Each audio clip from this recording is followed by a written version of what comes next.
Coach, I'm curious, there's been a lot of community momentum here with the school. Is that something that is going to be important for you going forward? Yeah, it's one of the reasons I wanted to come, because of the community. Like I said, I came here growing up. My cousin lives here. I'm going to move my parents hopefully here. My wife's mother-in-law, or my mother-in-law, my wife's mom's coming with. So when I say community, it means we're bringing everybody with. And, I want to raise my kids here. I want to go to school locally. And everything we do is going to be part of the community.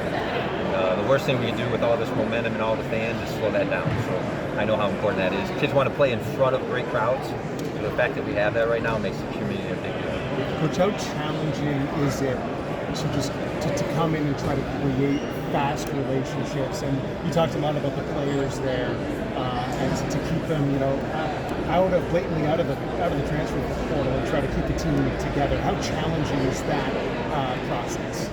Yeah, I mean, in today's culture, you would say on a challenge scale that'd be 10 out of 10. But if FAU was today's culture, then this wouldn't happen here. And the reality is they were great because they worked through COVID. They stuck together as a class. They stuck together to see who the next coach was. And the only reason it becomes easy is because of who they are and what this place is. And I didn't know what it was going to be. And when I walked in the locker room, frankly, it could have gone horribly. But it went the opposite. And it doesn't mean they're all going to be here, but it means they're giving us a chance. And to get a chance nowadays is almost impossible. So even if it's a 10 everywhere else, it doesn't have to be that here. Coach, I don't want to sound crass, but why you? Why me? Yes, sir. I think sometimes things in life line up because they're supposed to.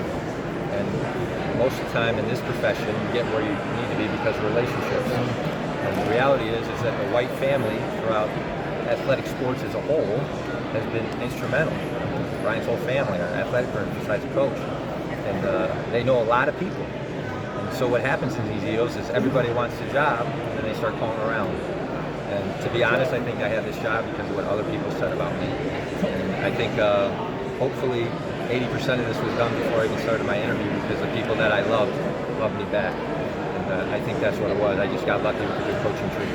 What's your philosophy on non-conference scheduling? Last year for FAU, they really boosted their non-conference schedule and put it on a national landscape. What is your opinion on that, and is it something you see playing in a lot of tournaments like that?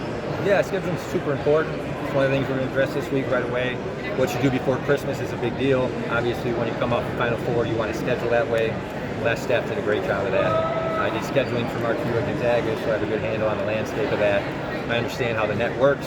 I know you got to do certain things in order to make the tournament, and that's not just play well, but the scheduling is a big deal. And as far as the conference is concerned, you want a better conference, because the better the conference is, the more it becomes a chance to be a multi-bid league. And so we want to make the tournament, but to be frank, we want the American to have more than one team. And so the scheduling as a whole is important, but we'll make sure we do a good job there. Nobody has stepped into a situation of FAU basketball like you have, considering what Dusty just built over the last 2 years. And you've seen it in your career with people stepping into areas, into jobs where the expectations are just growing on the rise. You're not shying down. People have told me you would never shy away from something like that. What is that challenge, rather than going into a situation where someone was fired and everything was going the other way? Yeah, you have two choices when a program's really good. You can run away from it, or you can take it on. And I'd rather take it on. And the truth is you can take over a program in a bad place with bad fans, with people that don't care, and pretend that you can just fix everything. And that's not what I wanted. I wanted a program that had fans, and had good players, and had success. And I wanted to continue something that was really important to the community. I didn't want to have to trick the community, but I wanted one that was already behind the school. And my impression is that's true here. People want to be good, they have been good, and I'd much rather have that pressure than the other pressure. Coach, how meaningful is this day to you with all the sacrifices that you mentioned for your family and just waiting for the right time for something like this to happen, and now that it's here to experience it, how much is that when you reflect back? Yeah, it's a gift from God. And I'm just going to tell you that I wasn't nervous about the speech at all, but I was nervous about the crying because I knew I would do some. And you just can't put into context the way Gonzaga and Baylor saved my career and helped my family. And if you said I had to wait a little bit to get the right one, then both Mark and Scott told me to do that. So that's what we've done. and that's why this means so much. Coach, what do you think that this team needs right now? They need to stay together and stay at FAU. And if we can make that happen, then we'll do it. There's going to be 2 rules with this group. If one leaves, we'll have to replace him. I can't play basketball with less than 12 guys on the team. But when we bring a recruit on campus, this group gets to decide if they stay or not me. And we will not hide our recruiting. They'll be involved with it. And if we're lucky enough to keep a core group here together, they're going to get to pick their teammates. And so we're not going to lie to them, and they're going to be a part of the process. And they've earned the right to decide with them. So we'll go about it that way. Coach, long-term recruiting and not international portal, but just high school. The previous staff was really comfortable in a certain sweet spot of going after under-recruited or underrated players and doing a good job. You've been aiming higher a little bit recently. What's going to be your sweet spot long-term in terms of recruiting here? Yeah, I think on the whole that you just have to address needs.